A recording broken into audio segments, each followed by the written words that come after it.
Hey guys, welcome back with me again in this channel. On today's tutorial, I'm going to show you how you can change your avatar's age in Berry Avenue.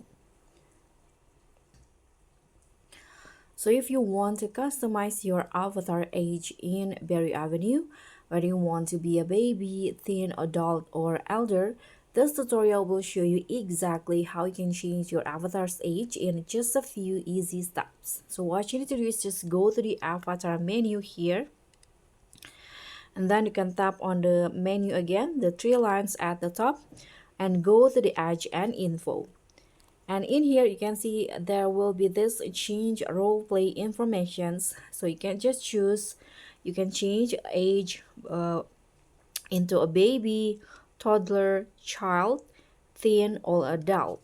So you can just choose which one. For example, I'm going to be a baby. You can click on it, and as you guys can see, now you can also change the roleplay name if you want to. For example, I'm going to go with this baby B, and then you can just tap on apply changes.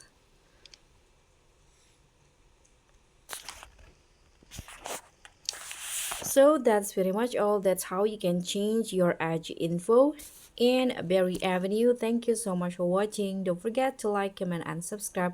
Also click on the thanks. Bye.